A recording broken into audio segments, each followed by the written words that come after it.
Afenifere, the Pan-Yoruba socio-cultural and political organization, recently experienced a major reverse with its long-time charismatic spokesman, Yinka Udumakin, who died from complications arising from COVID-19. Arrangements for his funeral will kick in tomorrow, Thursday, April the 22nd. Joining us now to reflect on the life and contributions of the late politician is Chief Ayo Adebanjo, leader of Afenifere, and a man who had quite a fond attachment to and political association with Yinka Udumakin. Welcome to the program, sir. Good morning. Glad to have you on the morning show again. First, our commiserations, our condolences on the passing of Yinka Udumakin, spokesperson of Afenifere and a very close associate of yours. Maybe we should just start the conversation by asking you to use this opportunity to pay tribute to a man who was a patriot, a very outspoken defender of progressive causes in Nigeria. Thank you very much. Each time I have to talk about Yinka now, I find it difficult to gather myself. When you talk of a young man activist, the type of Yinka is very rare in this generation, and I've lived through many. If you want to meet a selfless activist, courageous, loyal, consistent, fearless, and the man works 24/7 for the cause he believes in. Yinka Udumakin is number one. Since he died, as a Christian, I cannot say it is impossible to replace him, because there is no impossibility in God's dictionary. But as a human being, I would say it would be difficult to replace Yinka. We have so many active young men these days which have lived through over the years from independence. The moment they acclaim relevance, popularity and everything, they sell out. But that is not Yinka. Today, I bless the day Pastor Tunde Bakari brought him to my house and said I should forgive him. I had the honor and the privilege. I was in position of acting chairman of Alliance for Democracy when I registered, when Yinka came into the Alliance for Democracy from the party of Gani Fawemi. I enrolled him at somewhere down the line, along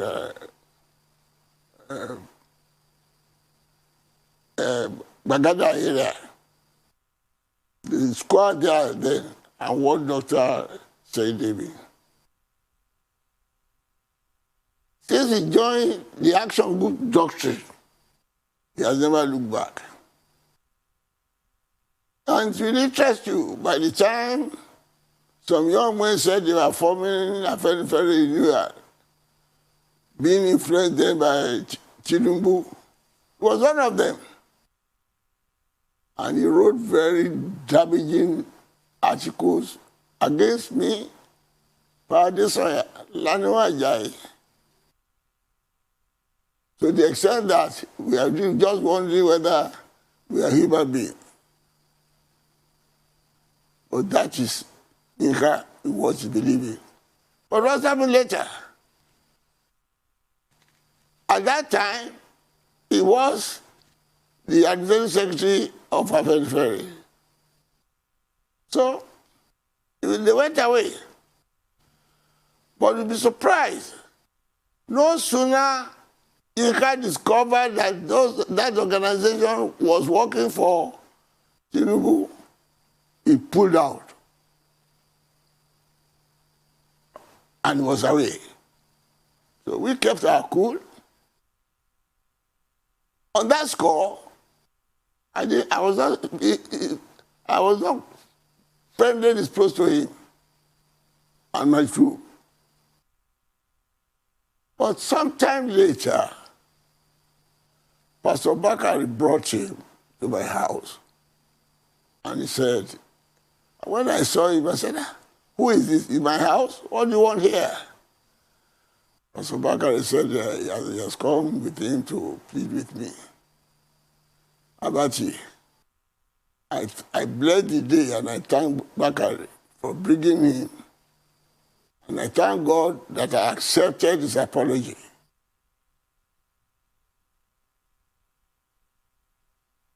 Well, thank you for sharing that, sir. It's really, heartening to know that those amends were made while the time was available to do so. You have repeated for the umpteenth time your call for restructuring, saying that you prefer that option rather than secession, which has been referred to approvingly by Garba Shehu, the presidential spokesman, saying that as credible as Afenifere is, they haven't joined those calls for people calling for secession. But your comments were actually a lot more nuanced than what he said suggests. While you have been clear and insistent on restructuring, you also said you don't actually blame those calling for self-determination and secession. Can you please expand, sir? Well, it is clear.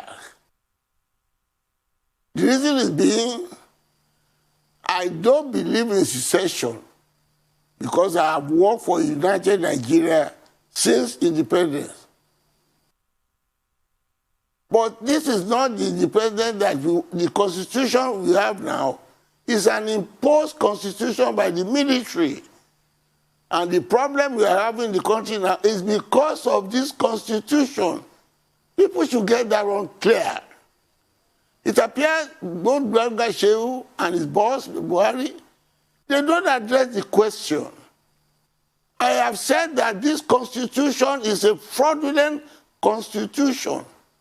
It is not the constitution we agreed to at independence.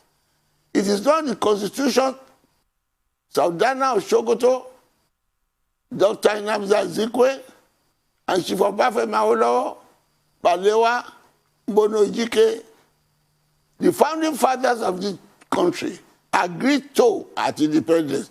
That is my contention. And I said, this present constitution was imposed on us in 1966. Whether we are talking of resource control, state police, all these agitations have been settled. And that is what the crisis in the country today. So when the military said they are going back to the barracks in 1999, the Afenifere with Adebanjo said, send us back to the constitution you met us. This is not the constitution of our founding fathers. That is the crux of the matter, because I don't want to say more before you cut me off.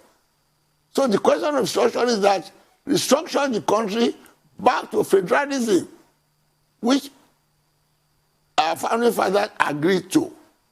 This unity form of government, with all its imperfections, with all its imposition, which has enslaved the South to the North, is imposed on us by the military. And Garba Shehu and Buhari and all them, they have not disputed that question. That is what is troubling us. That's why I say Buhari and APC are the #1 enemy of Nigerian unity if they refuse to restructure the country back to federalism. I don't want secession. Okay, sir. And I repeated, I have served for Nigerian independence more than even the president of the country. Okay. For 1 year, I was in Maiduguri campaigning for. Okay, what more do you want? Okay, sir. Thank you so much for that insight. Speaking still of the Constitution, I mean, a lot of people have said things along the line you have been saying. John Owodo, in fact, I was information minister then, before the swearing in of the new democratic government in 1999, did say he didn't even see the document. You know, he said that on a forum, I think, held by the newspaper outfit Daily Trust. And we had Abdulsalami Abubakar here, former president of Nigeria, that went for that, he said, yes, but you people can change it if it's not working, that we did what was best for the country at that point in time. So what's your reaction to Abdulsalami Abubakar saying you can change it if it's not working? Why have we not been able to change it, even with the fact that the APC campaigned for restructuring when they were coming in? Thank you very much. Have we got the power to change it? Even at the time, thank you for referring to Abdulsalami Abubakar, we did not want to take part in the election of 1999 until we have a sovereign national conference to agree to the kind of constitution we have. It was Abubakar who persuaded us, who persuaded the Alliance for Democracy, that when we got our civilian government, we can do it. He's in a hurry, doesn't want to wait. In fact, but for Abubakar, Alliance for Democracy couldn't have been registered because under the Abacha conditions, we are not qualified. Because they said we should be registered in Sokoto and other places, and they know we haven't got money. Chief Adebanjo, sorry to interrupt So to be fair, to make us... Sorry to interrupt you, sir. We need to take a short commercial break, and then we'll come back to you. Please stay with us, and the conversation will continue. We'll be right back. It's still The Morning Show.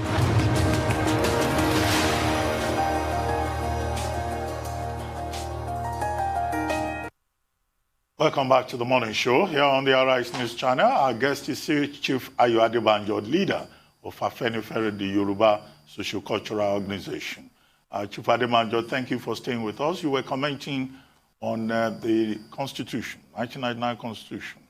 Can I add to your comments also attempts by some people, some groups, to come up with what they call a people's constitution outside the purview of the National Assembly?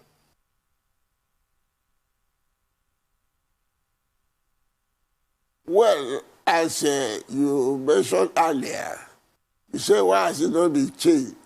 Attempt to change it has not been responded to by the government of the day.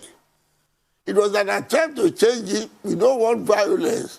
We were asking for a constitutional conference, sovereign national conference, to agree to how we are going to live together in peace.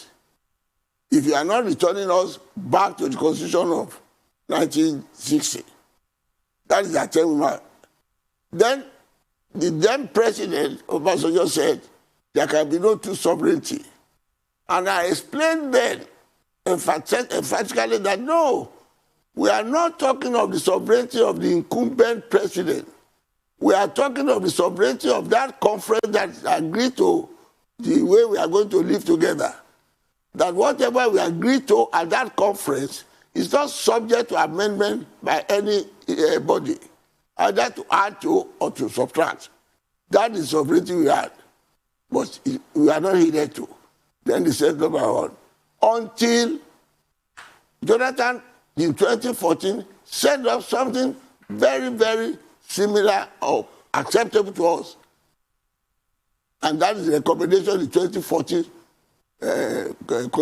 conference, which embodies practically everything that we are calling for under a federal system, which is typical and identical to what we had at independence.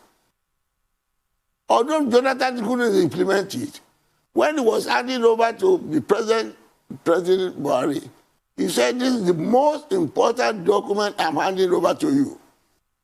But President Buhari said, I'm putting it in the archives. That is why we are in trouble. And you see,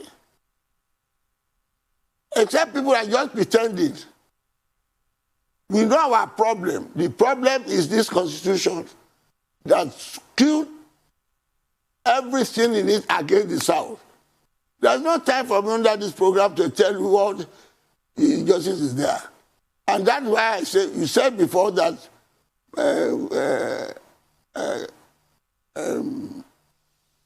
Absalom confirmed what I said. I have always repeated, and people thought that I said, this constitution is a fraudulent constitution. We don't make it. It is the military that make it. And we say, we the people of the Federal Republic, we don't make it. Are we federal? That is the basis of my saying this constitution is fraudulent. And that has been repeated by the late Rotimi Williams. That the preamble of our constitution is fraudulent. We are not. It is because of that now, it is that sovereign national conference we are asking for, which was attempted to in 2014, that which Buhari has refused to do, that is causing this problem. If he does not do it, he wants to impose this military constitution on us. And that is what is causing the question of people who feel cheated to say they want to get out of Nigeria. All the provisions we are complaining about are in this constitution. If there is any change Nigeria wants to keep together in peace, it is the change of this constitution. To go into the details of the evils in it will be wasting a lot of time. But that the bottom line is this constitution is unacceptable. Well, and if they are an attempt to pretend you don't know what is happening, that's why I say the President Buhari is the #1 enemy of Nigerian unity. When we tell you this one is going to keep us together, and we refuse to attend to it, and you don't give us the alternative, which we just want to carry on, which is confirming our own accusation that you want to Fulanize the country. If you don't want to, I say ever address us and say, what is your fear? There's no fear there. He just pretend as if who is talking. And that's what is causing trouble. Well, Chief, so, I mean, quickly, you took over as leader of Afenifere after Baba Fashoranti decided to retire. What's your agenda as leader of Afenifere 1? And in the 3-day burial plan that has been announced with regard to Yinka Odumakin, what role is Afenifere playing in that event? Will you be attending? And what's the talk, what's the plan to appoint another spokesperson for the group? Well, I think if I'm going to, another spokesperson has been appointed. And my plan for Afenifere is not going to be made to you on the air until I have the first meeting with my people. And I can tell you in brief, there could be no change in our policy. What we have been talking about, restructuring the country, is what we have been doing. Anything we have been doing before, through Fashoranti, it will not change. We have been consistent in our program. It is only a change of personnel. It's not a change of policy. We have been insistent on the restructuring of this country back to federalism, good government, to lack of corruption. That's what we are going to develop upon. There's nothing fundamentally different. Yeah, but I asked about Afenifere's role in the burial of Odumakin and whether we are running the show. We are running the show. Nobody has the role. We are running the show with the widow. It's not the question of what's our role. Everybody joins our. We are running the show, the program, and everything is being run by us in conjunction with the widow. We are not doing it with any other person. The show is ours. And how soon will another spokesperson be identified and announced? It should be publicly announced when I have the first meeting with my people after the burial. We are now in a period of mourning. But the officers to be appointed are already doing their work, but not officially. They will be officially announced when we hold the first meeting where we could give my acceptance speech. Well, sir. And should you do that on the air? We don't behave like the APC, who announce their program and for their members in the air without their members knowing about it. Yes, sir. As you said, sir, our Constitution is premised on fraud and is more often observed in the breach. Yet, the authorities seem wedded to it. So a lot of people have completely lost hope that President Buhari will, attend to the urgent issue of restructuring and are looking to 2023. So my question for you, sir, do you believe that President Buhari will include in his legacy restructuring Nigeria, or do we need to look to 2023? And also for 2023, I know you don't want to give away too much information on air, but has Afenifere come to a position about 2023? Will you be supporting, I imagine, a president from the South, but will it be somebody from the Southwest or Southeast? We are very definitely, we are not prevaricating. The question of presidency now for us does not arise. This country is in pieces now. Until that one is done, then we talk about where the presidency will go. The presidency will go to where the Constitution provides. We are not going to do another election or be in this country where a section of the country will be dictating to us who will be the president at his grace. No. That is why we don't believe in any election now until this constitution is scrapped and the agreed one is agreed to with the principle of federalism strictly observed. Pure and simple.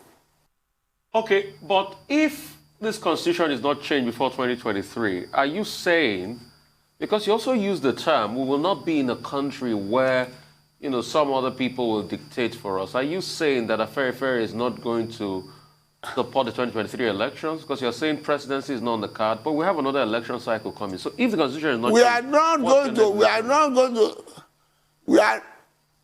it is clear. You only want to hear it from me. We say we are not interested in election. I know people don't buy it. But they see the deceit in the Buhari government trying to do an election. An election now is a diversion. With this confusion in the country, security bad, economy bad, education bad, we are in a state of flux in the country. But elections must go and on. Any sensible person, any patriot, you see, I have said my own. We don't believe in any election until the question of the country is settled peacefully. But elections must go on. But for any election now, well, we will see the results. What results? I will say more. Well, Chief, Garuba Shehu is saying that the president, that is President Buhari, cannot be intimidated, and that those who criticize the president, they are trying to intimidate him.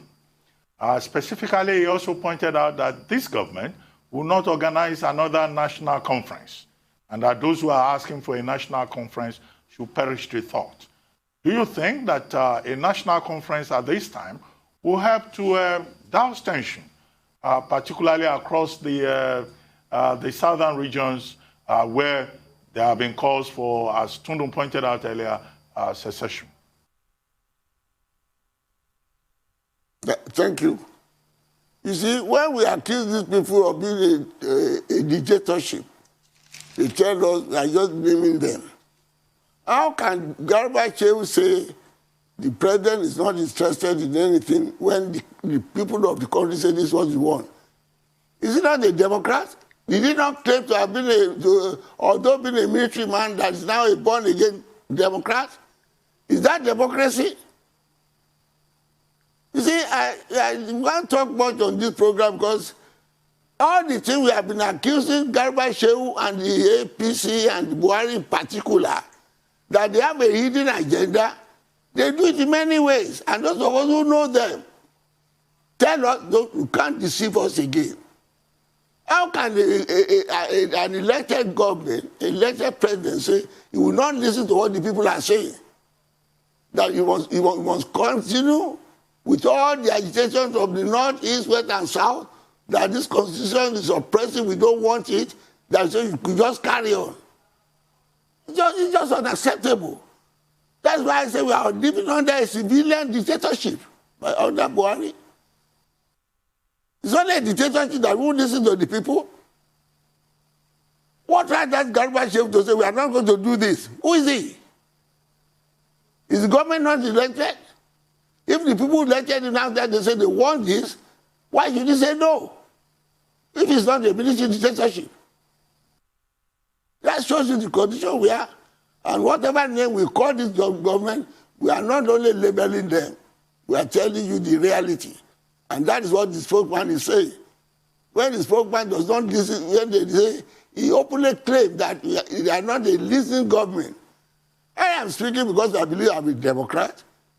After all, the man is speaking for now. I campaigned for him in 2007 when he said he was going to do structuring because so there's no bitterness against us, but we must do the things that the people want. That's my stand. He cannot say no. And that's our complaint. Look at the arrogance of that statement, that we don't do it, in spite of the claim of the North, the South, and everybody. And you said that there, when I said, this constitution, we don't do it, we want to confirm, and the man who did it confirm. And when President Obasanjo was saying he won't change the constitution under which to have a second sovereignty, I told you, you don't know what in the constitution says you swore to. As if Absalom confirmed it. That is the cause of the matter, and that is what you presidents should help us to. We are saying the constitution is a fraudulent gun. It's not our constitution. The man who gave us confirmed that we don't do it, and he said he has left it to us, and the man who is to do it says he's not going to do it. What is the upside? What is the inference? The inference is I couldn't care. I'm here. So, but I think, except you just want to draw the wool against people, we should tell Buhari and his company that we are intelligent people. We haven't got cattle heads. When people say this is what they want, it is the duty of a democratic government, a democratic president, to listen to the people.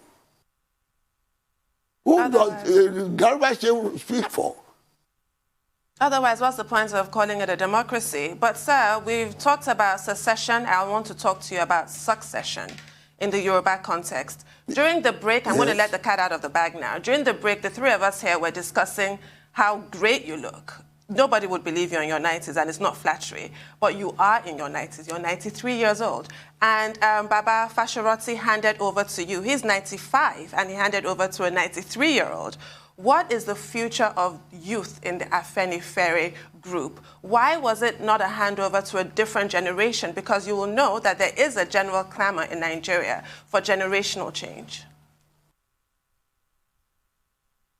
Thank you. Can I go on now? You Yes, come sir. after the break? No, please go ahead, sir. Now or after? Please go ahead, sir. You want me to answer now? Yes, sir. Okay, fine. The question of whether you are age or that does not appeal to us in Afenifere. The youth are there to take over any time. We don't hand over to use by default. We over to use by ability. And that's what we have been doing. Anything deviation from that is our own internal problem. The youth will not say they are not given a chance. There is no youth in the organization that claim not to have a say. There is no Garba Shehu in that organization to say shut up. They are open. So, as time goes on, the youth will emerge as have happened. It's not a question of being restricted. We are the most democratic organization in this country. So the question of handing over to an old man or not is our internal problem.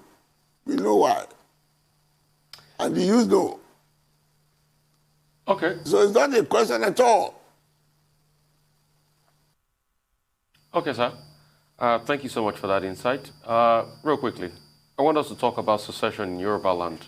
What's your take on Sunday Igboho and his group? And he's been meeting kings in Yoruba land, some kings, and they've been saying, okay, yeah, we understand what you're doing. He says that the Yorubas in diaspora are with him. He's got some backing by some intellectual base. What's your take about all of this? My dear, if you listen to all that I'm saying, Igbo is speaking for the youth, discontented youth of this country. They are too anxious for what I'm asking for. That is why I tell you, I don't support their issue, but I don't oppose it. Because if you don't do the needful to keep us together, we cannot, the youth are too impatient now to be suffering under this constitution. That is why I say to prevent the goals increasing, the Nnamdi Kanus increasing, the Igbezu people increasing, change this constitution to what is acceptable. To talk otherwise is to pretend not to know our problem. And I've said it before in the previous interview. If Buhari and the government are kind enough or patriotic enough to do the needful by restructuring this country now, they will silence the goals forever. They will silence the Nnamdi Kanu forever. They will silence Bezu. Or all separatists, they silence them. But the moment you dispute on it, you give impetus to them. You are encouraging secession.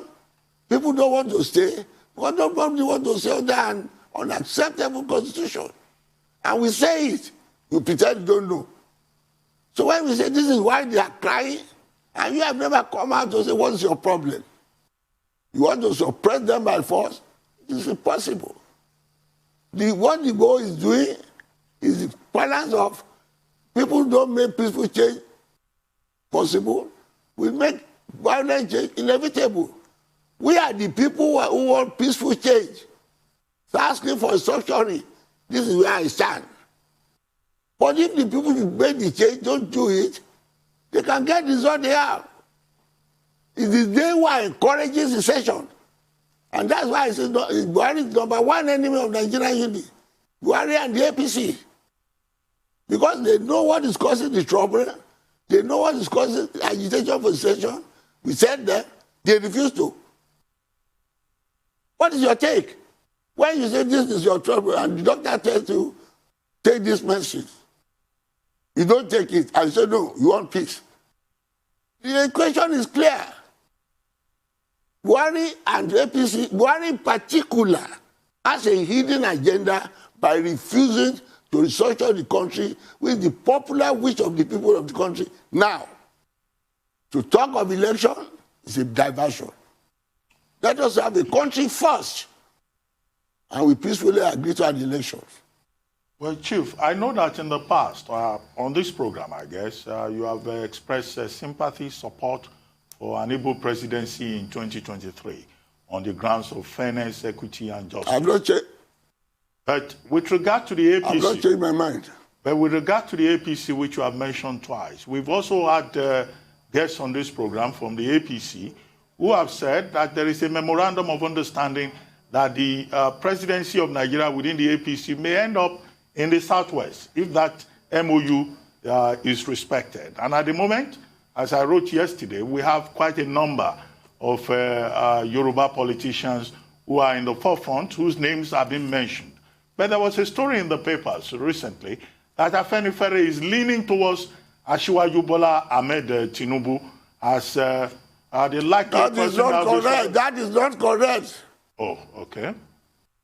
Mr. Abaji, please, when you talk about people saying something, don't repeat rumors. Have you heard Afenifere say so? Or people say Afenifere said so? But it was reported in the papers. I repeat publicly. Well, I just, when reported, who did they say? Did they say Afenifere? Ask about this answer. Did they say Afenifere? Well, they quoted leaders of Afenifere. Answer. Who are the leaders they quote? Who are the leaders? Adebanjo. No, your name was not mentioned. Or Fashion or who? That is, you see, you know the truth. You know what the thing lies. They put up a lot of propaganda. After all, as when you came to me to sympathize with me on Dumanki, I understand they put it out that they say I supported, I just laugh. And the people who interviewed me at that occasion, when I had a private meeting with him, said, what is the outcome of the meeting? I said, well, that's between me and Ashwaju. He has only come to express his sympathy with me. We didn't discuss anything about presidency. He said, if anything put it out, people should confirm from me, not what people say. So there's nothing like that. Nothing like that. Afenifere is not supporting any candidate now. Our aim now is for a peaceful change of this constitution, to have peace. Those of us who have invested in Nigeria, we do not want it to break. But the Buhari and APC should not do things to encourage people who want to break because of the iniquities in this constitution imposed on us. Simple. The payment is clear. It's clear people are drawing wool across people's eyes. And we are intelligent enough in the South to know all this. Don't buy, I beg you, are you pressmen? Don't buy all this propaganda that people are putting off. They have money to spend, that's their affair. I've been in this game for the past 70 years when many of them were not born. Or when many of them, including the president, were in primary school or at toddlers. So I know what I'm talking about. I cannot spend all my years, 85% of my life has been spent on the unity of this country. I cannot at this age now open my eyes and allow the country to break. Our Lord will not forgive me. He spent all his life fighting for Nigeria. Even against the opposition of those who now believe in restructuring. We were responsible for the creation of states to get the minorities to be in Nigeria. How can we do, after doing all that now, open our eyes and allow people who are not born then to break the country? And we tell them, this is what will break the country. Please don't do it. They don't do it. You pressmen, you don't address yourself to that. You don't address yourself to Garba Shehu and say, no, these people don't want secession. They say the constitution you have is an imposed one. Have they answered that question? They said the question was done by military against them. You don't answer that question. It is the military that created more states in the north than the south. It is the military that created more local government in the north than in the south. It is the military that now says our revenue will be divided on the number of local government in the country. That's not a cheating thing. So let us continue to develop the iniquities and obnoxious conditions in this constitution which people are opposed to. Yoruba land, we don't stay under it anymore. That is the question you should answer. Don't continue to say, you want to break, you want to break. Why do you want to break? You don't stay in a club that is unfavorable to you. You stay in a club that you have an advantage. When being in a club is a question of pressure, you get out. Okay, sir. Thank you so much for your time and your insight as always, Chief Ayo Adebanjo. Really appreciate you for your time.